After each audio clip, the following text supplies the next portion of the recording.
Students, நம்ம இந்த வீடியோல CBSE class 12 ஸ்டூடெண்ட்ஸ்க்கான chapter 7 integralsல 7.2 question number 10ல இருந்து பார்க்க போறோம். இதுக்கு முன்னாடி இருக்க எல்லா எக்ஸசைஸும் ஃபர்ஸ்ட் வால்யூம் புக்கோட எல்லா சொல்யூஷனும் நம்ம சேனல்ல இருக்கு. தேவைப்படுற ஸ்டூடெண்ட் பார்த்துக்கோங்க. இப்போ இன்டகிரேஷன் நம்ம பார்த்துட்டு இருக்கோம். கொஸ்டின் வந்து அடிஷன் சப்ட்ராக்ஷன்ல இருக்கும்போது நம்மளால ஈஸியாக இன்டகிரேட் பண்ண முடியும். இந்த மாதிரி டிவிஷன்ல மல்டிப்ளிகேஷன்ல இருக்கும்போது பண்ண முடியாது டைரக்டாக இன்டகிரேஷன். இங்கே வந்து டிவிஷன்ல இருக்கு பேட்டர்ன் பார்க்கறதுக்கு. ஸோ ஃபர்ஸ்ட் இதை என்ன பண்ணிக்கலாம் அப்படின்னா, இப்போது பேசிக்காக root x into root x அப்படின்னா அதை நம்ம எக்ஸ்ன்னு எழுதிக்கலாம். ஏன்னா ரூட் எக்ஸை மல்டிபிள் பண்ணால் ஒரு எக்ஸ் வெளில வந்துடும்ல. ஸோ இவங்க ரெண்டு பேருக்கும் காமன் டேர்ம் எடுக்கிறதுக்காக இங்கே எக்ஸ் இருக்குல்ல, இந்த எக்ஸை வந்து ரூட் எக்ஸ் இன்ட்டு ரூட் எக்ஸ்ன்னு எழுதிக்கோங்க ஃபஸ்ட்டு. ஏன்னா இப்படி எழுதுறதுனால உங்களால் ஒரு ரூட் எக்ஸ் என்ன பண்ண முடியும், காமனாக வெளில எடுக்க முடியும். ஸோ இன்டகிரேஷன் ஆஃப் 1 டினாமினேட்டில் ஒரு ரூட் எக்ஸை வெளில எடுத்துட்டோம்னா இதுக்குள்ளே ஒரு ரூட் எக்ஸ் மட்டும் இருக்கும். இங்கே வந்து எதுவுமே இருக்காதுல்ல, அதனால் 1ன்னு போட்டுடலாம். ஸோ கீழே வந்து இப்போ மல்டிப்ளிகேஷனில் டேர்ம்ஸை நம்ம கொண்டு வந்தாச்சு. இப்போது சப்ஸ்டியூஷன் மெத்தட் மூலமாக அதை சீக்கிரமாக சால்வ் பண்ண முடியும். ஸோ இங்கே ப்ராக்கெட்டில் இருக்க டேர்மை டீன்னு அசியூம் பண்ணிக்கோங்க. Let root x minus 1 equal to t அப்படின்னு எடுத்துட்டோன்னா ரெண்டு பக்கமும் டிஃப்ரென்ஷியேட் பண்ணுறோம். ரூட் எக்ஸை டிஃப்ரென்ஷியேட் பண்ணால் 1/2 ரூட் எக்ஸ், 1 டிஃப்ரென்ஷியேட் பண்ணால் 0 ஆகிடும். அதை நம்ம எழுத தேவையில்லை. இங்கே வந்து டி/dx, ஏன்னா டீயை வந்து with respect to X differentiate பண்ணுறதுனால. இப்போ இங்கே சப்ஸ்டியூஷன் வரும்போது இந்த ரூட் எக்ஸ் மைனஸ் 1 டி ஆகிடும். இந்த டிஎக்ஸ் பை ரூட் எக்ஸ்ன்றது தான் நமக்கு டிடியாக மாறணும். அப்போ இந்த டிஎக்ஸ் இங்கே கொண்டு வந்தால் டிஎக்ஸ் பை ரூட் எக்ஸ் வரும். இந்த 2 நம்மக்கிட்ட கொஸ்டினில் இல்லை சப்ஸ்டியூஷனுக்கு. அப்போ இந்த 2 அந்த பக்கம் கொண்டு போய்க்கோங்க. அப்போ நம்ம எழுதிக்கலாம் DX by root X is equal to DT multiple by 2ன்னு எழுதிக்கலாம். ஏன்னா இங்கே டினாமினேட்டரில் இருக்கிற 2 அங்கே வரும்போது என்ன இருக்கும், மல்டிப்ளை இருக்கும். ஸோ எடுத்துகிட்டு போய் சப்ஸ்டியூஷன் பண்ணிக்கலாம். நம்மளோட கொஸ்டினில் இன்டகிரேஷன் ஆஃப் 1 இந்த ரூட் எக்ஸ் மைனஸ் 1 வந்து டீயாக மாறிடும். இந்த டிஎக்ஸ் பை ரூட் எக்ஸ் அப்படின்ற டேர்ம் டிடி மல்டிபிள் பை 2 அப்படின்னு மாறும். ஸோ டிடி மல்டிபிள் பை 2ன்றதை நம்ம ஏன் வெளியில் போட்டுக்கலாம். ஸோ 2 இது வந்து 1/t அப்படின்னு வந்திருக்கு. 1/t வந்து இன்டகிரேட் பண்ணும்போது நமக்கு என்ன கிடைக்கும், log t அப்படின்னு கிடைக்கும். டேரெக்டாக a + c அப்படின்னு போட்டுக்கலாம். So 2 time log of question in terms of எக்ஸில் தானே இருந்தது, அப்போ ஆன்சரும் எக்ஸில் தானே கொடுக்கணும். ஸோ டி வந்து ரூட் எக்ஸ் மைனஸ் 1, ஸோ இங்கே வந்து ரூட் எக்ஸ் மைனஸ் 1 அப்படின்னு போட்டு பக்கத்தில் +c போட்டிங்கன்னா அதான் உங்களோட ஃபைனல் ஆன்சர். அடுத்து கொஸ்டின் நம்பர் 11 பார்க்கலாம். X by root of x + 4 அப்படின்னு இருக்குது. ஸோ இது டிவிஷனில் இருக்குது. நான் சப்ஸ்டியூஷன் மெத்தடில் நார்மல் அடிஷன் சப்ட்ராக்ஷன் கொஸ்டினை மாற்றணும். இங்கே ஃபஸ்ட்டு இந்த ரூட்டுக்குள்ளே இருக்கிற எக்ஸ் + 4 வந்து டி அப்படின்னு நம்ம அசியூம் பண்ணிக்க போகிறோம். ஸோ இது டிஃப்ரென்ஷியேட் பண்ணும்போது எக்ஸை டிஃப்ரென்ஷியேட் பண்ணால் 1 ஆகிடும், 4ஐ டிஃப்ரென்ஷியேட் பண்ணால் 0 ஆகிடும். டியை டிஃப்ரென்ஷியேட் பண்ணும்போது dt/dx அப்படின்னு கிடைக்கும். ஸோ 1 + 0னா 1 தான். டினாமினேட்டரில் இருக்க dx இங்கே வந்து மல்டிப்ளை ஆகிடும். அப்போ dx is equal to dt அப்படின்னு கிடைக்கிது கொஸ்டினில். இப்போது இந்த எக்ஸ் + 4ஐ நம்ம டீன்னு போட்டுட்டோம் அப்படின்னா இந்த dx மட்டும் தான் dtயாக மாறுது. அப்போ இங்கே இருக்கிற எக்ஸு ஸோ மாற்றணுன்னா எல்லாத்தையும் மாற்றணும்ல, ஒருத்தரை விட முடியாது. அப்போ இந்த எக்ஸுக்கு பதிலாக நம்மளோட சப்ஸ்டியூஷன் நம்ம இங்கே என்ன எடுத்திருக்கோம், எக்ஸ் + 4 அப்படின்னு எடுத்திருக்கோம் இல்லையா. அதுலேருந்து எனக்கு எக்ஸ் மட்டும் வேணும் அப்படின்னா இந்த +4 அந்த பக்கம் கொண்டு போய் t - 4 அப்படின்னு நம்ம எழுதி வச்சுக்கலாம். இப்போ கொஸ்டினில் சப்ஸ்டியூஷன் வரும்போது மேலே இருக்கிற எக்ஸுக்கு பதிலாக t - 4 அப்படின்னு போட்டுடலாம். டினாமினேட்டரில் ரூட்டுக்குள்ளே எக்ஸ் + 4 இருக்குது. அப்போ ரூட் டி அப்படின்னு கிடச்சிருக்கும். dxன்றது dtயாக மாறி இருக்கும். இப்போ எல்லாமே வந்து இன் டேர்ம்ஸ் ஆஃப் டீயில் கிடச்சிருக்கு பாருங்கள்.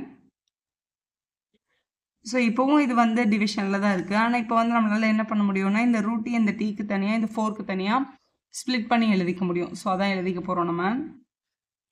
So integration of T by root T, root டீன்றதை நம்ம t/1/2ன்னு எழுதிக்கலாம். -4/√t, ரூட் டீன்றதை t/1/2, இங்கே dt அப்படின்னு எழுதிக்கோங்க. இது t/1, இது t/½ டிவிஷனில் இருக்குது. டிவிஷனில் இருந்தால் பவர் என்ன ஆகும், மைனஸ் ஆகும். இப்போ t/1 - ½ அப்படின்னு வந்துடும். -4 இன்ட்டு இந்த +½ மேலே போச்சுன்னா என்ன ஆகிடும், -½ வந்திருக்கும். இது வந்து dt. ஸோ எல்லாத்தையும் மேலே எடுத்துகிட்டு போயாச்சு. இப்போ இதோட இன்டகிரேஷன் t/1லேருந்து ½ மைனஸ் பண்ணால் ½ தான்.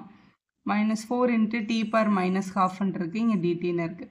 இப்போ தான் இன்டகிரேட் பண்ண போகிறோம். x⁴n மாதிரி இருக்குது பாருங்கள். இன்டகிரேட் பண்ணால் x⁴n + 1/n + 1, அப்போ ½ + 1/½ + 1. -4 அப்படியே இருக்கும். t⁻-½ + 1/-½ + 1 அப்படின்னு எழுதிடலாம். பக்கத்தில் +c.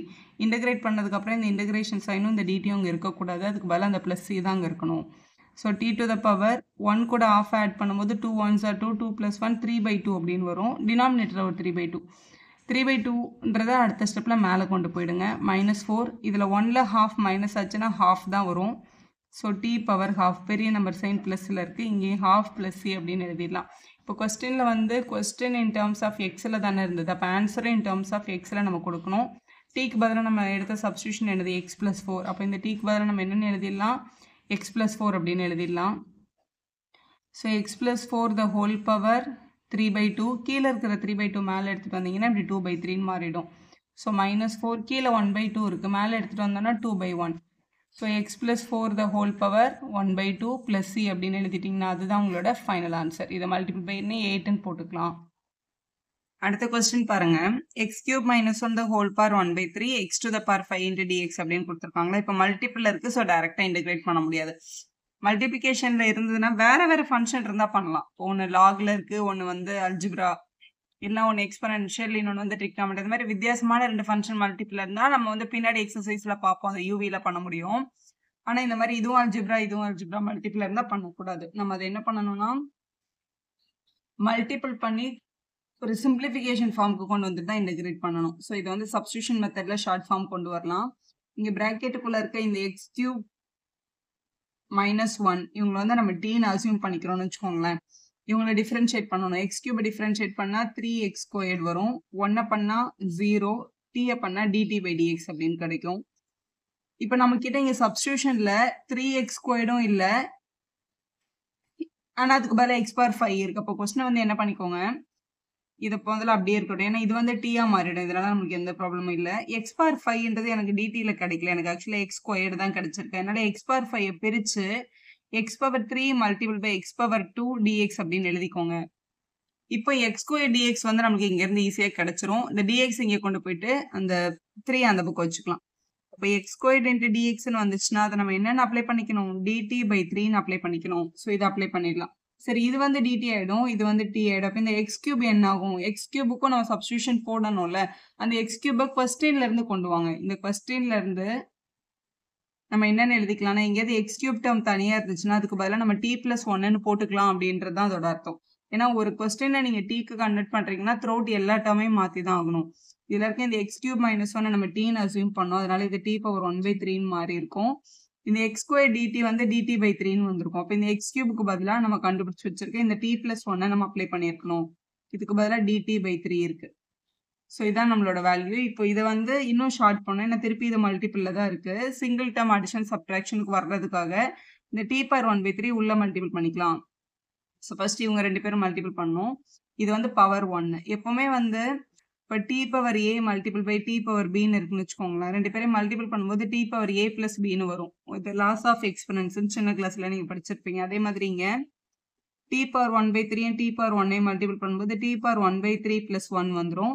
அப்புறம் t⁻1/3 இந்த 1 கூட மல்டிபிள் பண்ணும்போது 1 × t⁻1/3ன்னு வந்திருக்கும். இங்கே dt/3ல dt இங்கே வச்சுட்டு இந்த 1/3 எடுத்து வெளில போட்டுடலாம். ஸோ இப்போ ரெண்டுமே அடிஷனில் வந்தாச்சு. அப்போ இவங்களை தனியாக இன்டெகிரேட் பண்ணணும், இவங்களை தனியாக இன்டெகிரேட் பண்ணால் போதும். ஸோ 1/3f இன்டெகிரேட் பண்ணுறதுக்கு முன்னாடி இதை ஆட் பண்ணி வச்சுக்கலாம். So t⁻3 1s are 3, 3 + 1 4/3 mixed fraction மாதிரி கூட இதை பண்ணலாம். ஏன்னா பை 1 போட்டு எல்சிஎம் எடுத்தால் 4/3 தான் வரும். இங்கே t⁻1/3 dt. இப்போ நார்மல் அடிஷனுக்கு வந்தாச்சு. இப்போ இன்டெகிரேட் பண்ணிடலாம். இது x⁻n மாதிரி இருக்குது பாருங்கள். x⁻n வந்து இன்டெகிரேட் பண்ணும்போது x⁻n + 1/n + 1 அப்படின்னு வரும்.